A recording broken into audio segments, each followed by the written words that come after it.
बहादुर कश्मीर के जम्मू कश्मीर के पुलवामा में हुए भयानक आतंकवादी हमले में 40 बहादुर सीआरपीएफ जवान शहीद हो गए। आखिर उस दिन क्या हुआ था, इसके पीछे कौन था और भारत ने कैसे जवाब दिया, आइए जानते हैं पूरी कहानी। A dark day in Indian history, a day when we lost 40 of our brave CRPF personnel in one of the deadliest terror attacks in Pulwama, Jammu and Kashmir. Today, we remember their sacrifice, honor their courage, and stand united in our resolve against terrorism.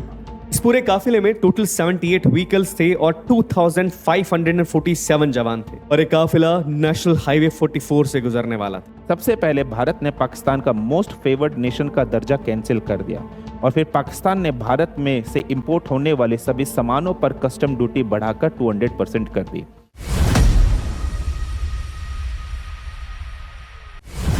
चौदह फरवरी 2019 एक ऐसा दिन जब पूरे भारत में मातम छा गया। जम्मू कश्मीर के पुलवामा में हुए भयानक आतंकवादी हमले में 40 बहादुर सीआरपीएफ जवान शहीद हो गए। आखिर उस दिन क्या हुआ था, इसके पीछे कौन था और भारत ने कैसे जवाब दिया, आइए जानते हैं पूरी कहानी। 14 फरवरी करीब दोपहर 3:15 बजे जब सीआरपीएफ के जवानों का काफिला जम्मू श्रीनगर राष्ट्रीय राजमार्ग से गुजर रहा था, तभी एक आत्मघाती हमलावर ने विस्फोटकों से भरी कार को काफिले में टकरा दिया। धमाका इतना भयानक था कि 40 जवान मौके पर ही शहीद हो गए और कई गंभीर रूप से घायल हुए। इस हमले के बाद पूरे देश में आक्रोश फैल गया। हर तरफ प्रदर्शन हुए, लोग सड़कों पर उतरे और शहीदों को श्रद्धांजलि दी गई। भारत सरकार ने इस हमले की कड़ी निंदा की और आतंकवाद के खिलाफ कड़े कदम उठाने का संकल्प लिया।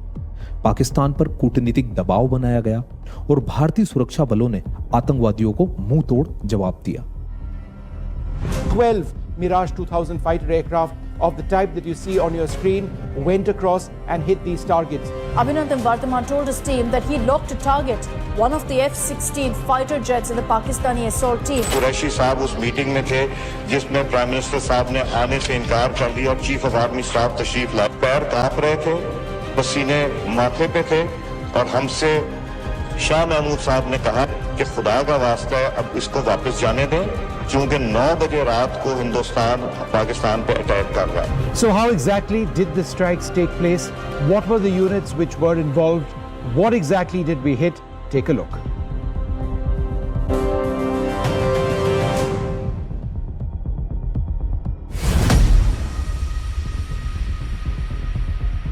February 14, 2019, a dark day in Indian history, a day when we lost 40 of our brave CRPF personnel in one of the deadliest terror attacks in Pulwama, Jammu and Kashmir. Today, we remember their sacrifice, honor their courage, and stand united in our resolve against terrorism.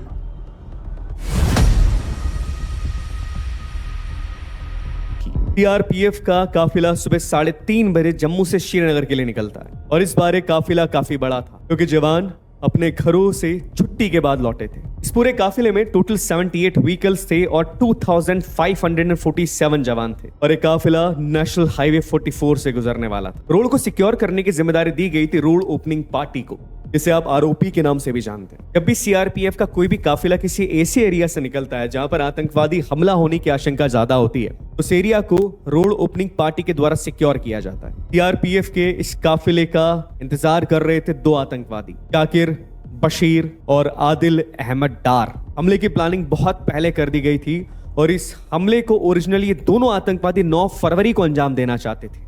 अब एक सवाल उठता है कि 9 फरवरी क्यों? इस दिन अफजल गुरु को फांसी दी गई थी और इसीलिए ये भारत के ऊपर एक ऐसी चोट करना चाहते थे इसी दिन जिसे भारत कभी ना भूले। और इस पूरे इलाके में बहुत ज्यादा बर्फबारी हो रही थी, इसलिए 9 फरवरी को सीआरपीएफ का कोई भी काफिला NH-44 से नहीं गुजरा क्योंकि रोड्स ब्लॉक थे। इसीलिए इस हमले को अंजाम देने के लिए 14 फरवरी का दिन चुना गया और यह देखा गया कि इस दिन सीआरपीएफ का एक सबसे बड़ा काफिला इस एरिया से निकलने वाला है और एक ऐसे हमले को अंजाम दिया गया जो कि 30 साल में जम्मू कश्मीर में होने वाला सबसे बड़ा हमला था। शाकिर बशीर के घर से 3 रास्ते NH-44 की तरफ जाते थे और इन 3 में से 2 रास्तों के ऊपर सीआरपीएफ के जवान तैनात थे। तो आतंकवादियों ने एक ऐसे कच्चे रास्ते को चुना जो कि एक कच्ची सड़क से होता हुआ जाता था, जहां पर बहुत ज्यादा सिक्योरिटी नहीं थी। आधे रास्ते में जाके शाकिर बशीर कार से उतर जाता है, क्योंकि इस हमले की पूरी जिम्मेदारी थी आदिल अहमद डार के ऊपर, जो कि एक आत्मघाती हमले को अंजाम दे। आत्मघाती हमला वो हमला होता है जहां पर आतंकवादी अपने आप को खत्म कर लेता है, और इस हमले को अंजाम देने के लिए आदिल अहमद डार के ब्रेन को वॉश किया गया था बहुत लंबे समय से। अब गाड़ी का स्टीयरिंग आदिल अहमद डार के हाथ में, पर ये कोई आम स्टीयरिंग नहीं था। स्टीयरिंग के नीचे एक डेटोनेटर था, जिसे दबाते ही गाड़ी में रखा हुआ 200 किलो आरडीएक्स फट जाता। आदिल अहमद डार गाड़ी को NH-44 तक लेके आता, और इस गाड़ी को आरओई के एसआई मोहन लाल रिकॉग्नाइज करते। वो देखते कि कुछ तो गड़बड़ है, पर जैसे ही वो आगे बढ़ते हैं वैसे ही आदिल अहमद डार अपनी गाड़ी की स्पीड बढ़ाता है और सीआरपीएफ के काफिले के 5वें व्हीकल को टक्कर मारता है। इस व्हीकल में हमारे देश के सीआरपीएफ के वीर जवान थे, और डेटोनेटर को दबा देता है। इतना बड़ा धमाका होता है कि आसपास के घरों के कांच फूट जाते हैं, और उस बस में सवार 40 सीआरपीएफ के जवान वीरगति को प्राप्त होते हैं। वहां का इतना भयावह था कि जवानों के शव शत विशत हो जाते हैं, उनके शरीर को पहचानना भी मुश्किल था। और हमले के कुछ समय बाद इस हमले की जिम्मेदारी लेता है जैश-ए-मोहम्मद। जैश-ए-मोहम्मद ये जिम्मेदारी लेता है कि आदिल अहमद डार जैश-ए-मोहम्मद का एक आतंकवादी था, और इस तरीके से उन्होंने इस हमले को अंजाम दिया। पर यहां सबसे बड़ा सवाल यह उठता है कि इतना बड़ा हमला हमारे देश में किया गया जैश-ए-मोहम्मद के द्वारा। जैश-ए-मोहम्मद है कौन? और आदिल अहमद डार, जो कि जम्मू कश्मीर का ही निवासी था, जो कि पुलवामा डिस्ट्रिक्ट के काकापुरा गांव के अंदर रहता था, कैसे उस लड़के ने इस जिम्मेदारी उठाई कि वो जैश-ए-मोहम्मद को फॉलो करेगा और हमारे ही देश के वीर जवानों को मारेगा। और सवाल सबसे बड़ा यह भी उठता है कि क्या इस हमले की जिम्मेदारी हमारे देश की सिक्योरिटी एजेंसीज या इंटेलिजेंस एजेंसीज के पास नहीं थी? जैश-ए-मोहम्मद ये वो आतंकवादी संगठन था जिसने पुलवामा हमले की जिम्मेदारी ली थी, और इस संगठन का हेड था मौलाना मसूद अजहर। अब सवाल ये उठता है कि कौन है मौलाना मसूद अजहर? अगर मसूद अजहर के बारे में बात की जाए तो 1994 से ही आतंकवादी गतिविधियों के चलते हुए इसे जम्मू कश्मीर की जेल के अंदर बंद किया हुआ था, और ये बंद था जम्मू के जेल में। इसके साथियों ने इसे कई बार छुड़ाने की कोशिश करी, पर वो कामयाब नहीं रहे, और इसी के चलते 24 दिसंबर 1999 को अब्दुल रऊफ, जो कि मसूद अजहर का छोटा भाई था, इसने इंडियन एयरलाइंस के IC-814 प्लेन को हाईजैक किया। इसके अंदर 185 पैसेंजर सवार थे, और उसे कांधार भिजवाया, और भारतीयों के रिहाई के बदले इसने 3 आतंकवादियों को छोड़ने की डिमांड करी, जो थे इसका बड़ा भाई मौलाना मसूद अजहर, दूसरा अहमद उमर सईद शेख, और तीसरा मुश्ताक अहमद जगर। और इस तरीके से 1999 में मौलाना मसूद अजहर बाहर आता है, और सन 2000 के अंदर ये जैश-ए-मोहम्मद की स्थापना करता है। अब सवाल आता है कि ये आदिल अहमद डार कौन था, जिसने अपने ही देश के सीआरपीएफ के जवानों को इतने बड़े हमले के द्वारा उनकी जान को ले लिया? आदिल अहमद डार जम्मू कश्मीर के पुलवामा डिस्ट्रिक्ट के काकापुरा में रहने वाला एक लड़का था। जम्मू कश्मीर के अंदर उस समय बुरहान वानी बहुत ज्यादा फेमस हो रहा था, जिससे हमारे देश की सिक्योरिटी फोर्सेस ने मौत के घाट उतार लिया था। पर बुरहान वानी को पोस्टर बॉय के नाम से जाना जाता था, बिकॉज वो सोशल मीडिया पर जम्मू एंड कश्मीर के युवाओं को बरगलाता था और हमारे देश की सेना के खिलाफ खड़ा होने के लिए प्रेरित करता था। जम्मू कश्मीर के कई सारे युवा बुरहान वानी की बातों से बहुत ज्यादा प्रभावित थे और उसी की तरह बनना चाहते थे। उन्हीं में से एक था आदिल अहमद डार। जब हमारी सिक्योरिटी फोर्सेस ने बुरहान वानी को मौत के घाट उतार दिया, तो घाटी में इसके खिलाफ कई बार प्रदर्शन हुए, और इन स्टोन प्लेटिंग की घटनाओं के अंदर आदिल अहमद डार भी शामिल था। उसे पुलिस ने कई बार अरेस्ट किया और उसे छोड़ दिया गया, बिकॉज उसकी उम्र कम थी, या भटका हुआ नौजवान समझ के हमारी फोर्सेस ने कई बार छोड़ा। पर वो अपनी आदतों से बाज नहीं आता है, और एक ऐसे ही प्रोटेस्ट के दौरान उसके पांव में गोली लगती है, और 11 महीने तक वो बिस्तर पर था। उसके परिवार को लगा कि शायद अब वो सुधर जाएगा, पर वो नहीं सुधरा। अब वो और खतरनाक हो गया। 2018 के अंदर वो अपने घर से भाग जाता है, और भागने के बाद वो जैश-ए-मोहम्मद को ज्वाइन करता है। उसके परिवार वाले उसकी मिसिंग की रिपोर्ट भी लिखवाते हैं, पर एक दिन जब उसके परिवार वाले सोशल मीडिया के ऊपर उसका फोटो देखते हैं, जिसमें आदिल अहमद डार AK-47 लिए हुए था, और उसके अकाउंट का नाम था वकास कमांडो, जिसमें वो अपने आप को एक ऐसा सिपाही बताता है जो कि भारतीय सेना के खिलाफ है, और हर कीमत के ऊपर वो भारतीय सेना को खत्म करना चाहता है। उससे क्लियर हो जाता है कि आदिल अहमद डार अब कोई सामान्य लड़का नहीं है। उसने एक ऐसी फोर्सेस को ज्वाइन कर लिया है जो कि भारत के विरोधी है, और ये लड़का अब जैश ए मोहम्मद को ज्वाइन करके देश के खिलाफ आतंकवादी गतिविधियों के अंदर शामिल हो चुका है और एक बहुत बड़ा आतंकवादी बन चुका है। आदिल अहमद डार ने जैश ए मोहम्मद के अंडर ट्रेनिंग ली और यहीं पर आदिल मिलता है इदरिस से। इदरिस वही व्यक्ति है जिसने इस पूरे हमले की प्लानिंग की थी, and Idris was the mastermind of the Pulwama attack. Idris ने आदिल अहमद डार का ब्रेन वॉश किया और उसे आत्मघाती हमला करने के लिए प्रेरित किया और मना भी ली।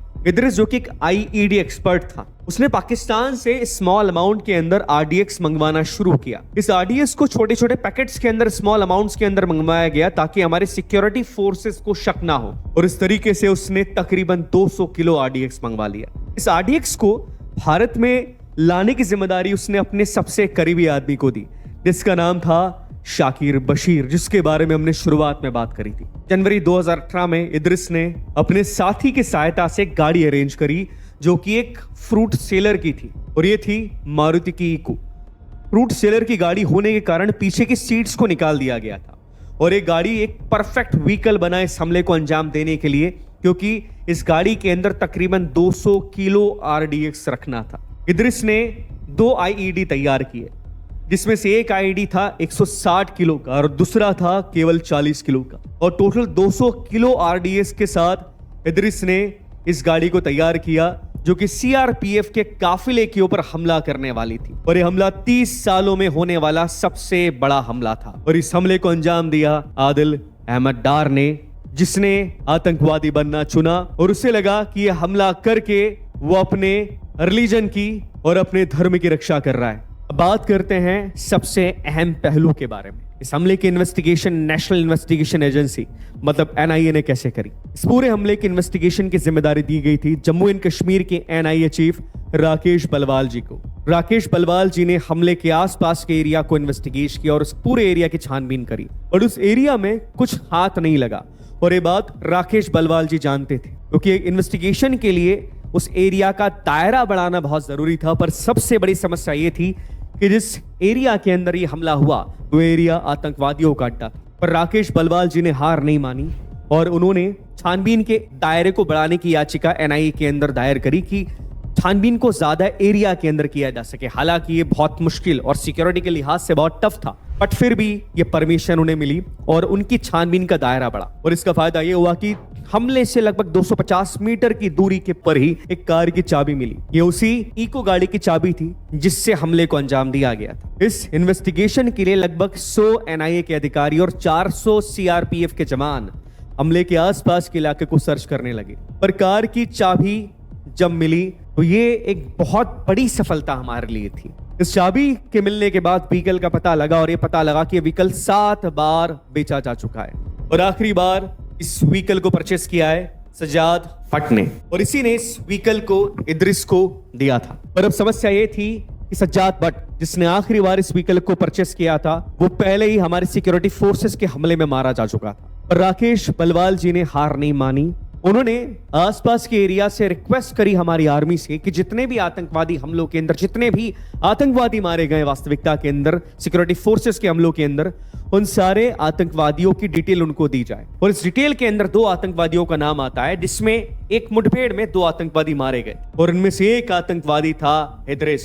इदरिस के फोन को जब एनआईए ने इन्वेस्टिगेट किया तो उसके अंदर एक कार का फोटो मिला, और ये वही कार थी जो कि इस आतंकवादी हमले के अंदर यूज की गई थी। इदरिस के फोटो में आदिल के फोटो के साथ साथ शाकिर बशीर का भी फोटो मिला, और शाकिर बशीर का फोटो मिलने के बाद एनआईए, हमारी आर्म फोर्सेस और सीआरपीएफ ने शाकिर बशीर को खोजना शुरू करा, और कुछ ही समय के बाद शाकिर बशीर को अरेस्ट कर लिया गया। शाकिर बशीर को अरेस्ट करने के बाद उससे इस हमले के बारे में जानकारी मांगी गई, पर उसने किसी भी तरह की जानकारी को देने से इनकार कर दिया, क्योंकि वो इदरिस को अपना आइडल मानता था। उसे लगता था कि इदरिस एक बहुत ही नेक आदमी है। पर इदरिस के फोन में एक ऐसा फोटो था जिसमें वो किसी गैर महिला के साथ था। जब इसकी जानकारी एनआईए ने शाकिर को दी और बताया कि तुम जिसे अपना आइडल मानते हो वो शादीशुदा होने के बावजूद भी दूसरी महिला के साथ अपना रिलेशन रखता है, तो शाकिर इस बात से बहुत गुस्सा हुआ, क्योंकि वो महिला उसी के गांव की थी, और उसने एनआईए को सब बता दिया और एक बहुत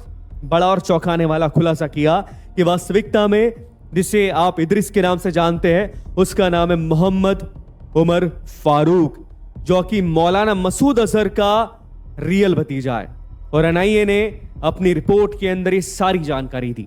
एनआईए की रिपोर्ट में ये जारी किया गया है कि इस पूरे हमले में टोटल 19 लोग थे और 13,800 पेज की चार्जशीट इस हमले के बाद जारी की गई और ये पता लगा कि इस हमले की पूरी जिम्मेदारी जैश ए मोहम्मद ने ली थी और इस हमले का जो षड्यंत्रकर्ता था उसका नाम था इदरिस, जो कि रियल में मोहम्मद उमर फारूक था।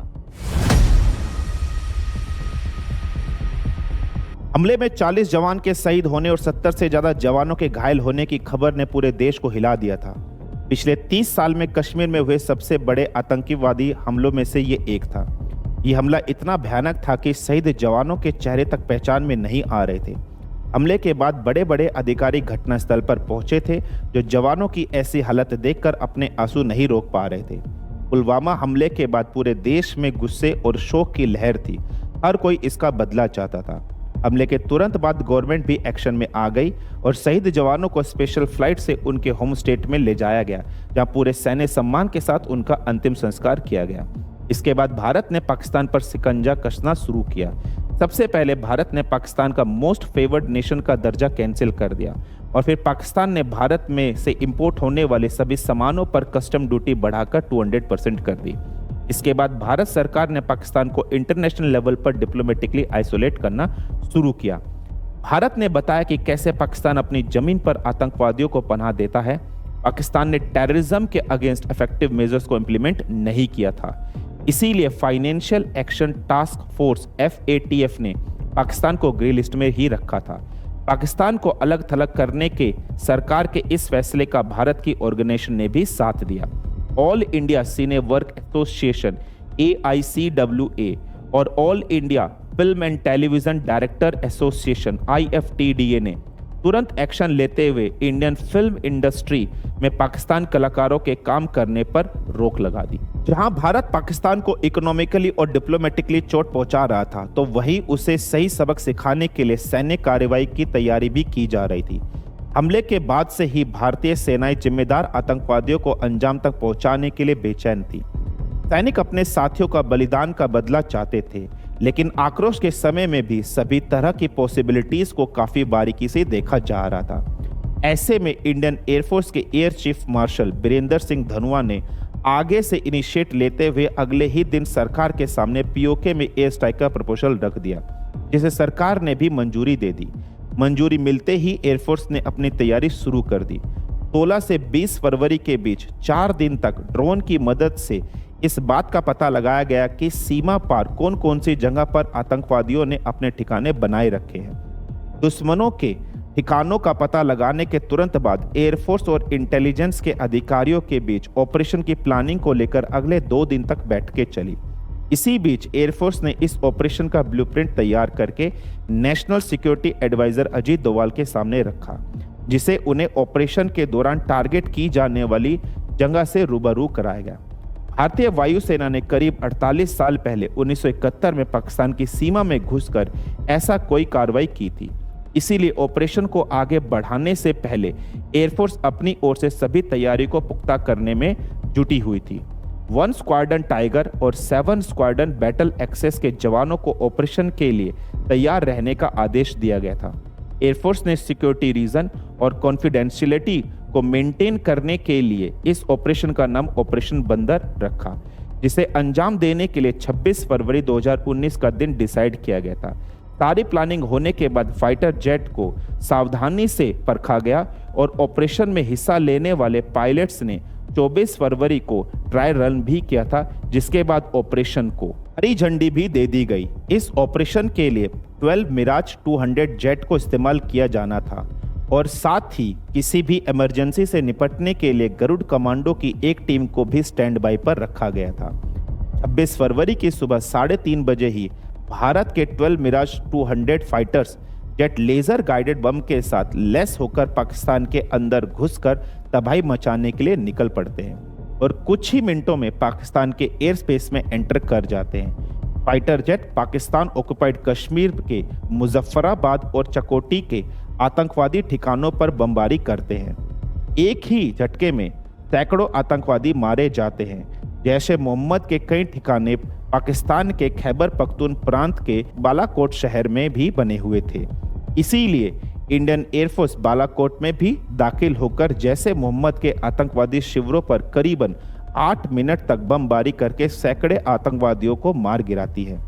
ये पूरा ऑपरेशन लगभग 21 मिनट तक चलता है, जिसमें इंडियन एयरफोर्स करीब 1000 किलो बम गिराकर जैश ए मोहम्मद के कई ठिकानों और करीब 350 आतंकवादियों को मिट्टी में मिलाकर 40 जवानों की शहादत का बदला ले लेती है।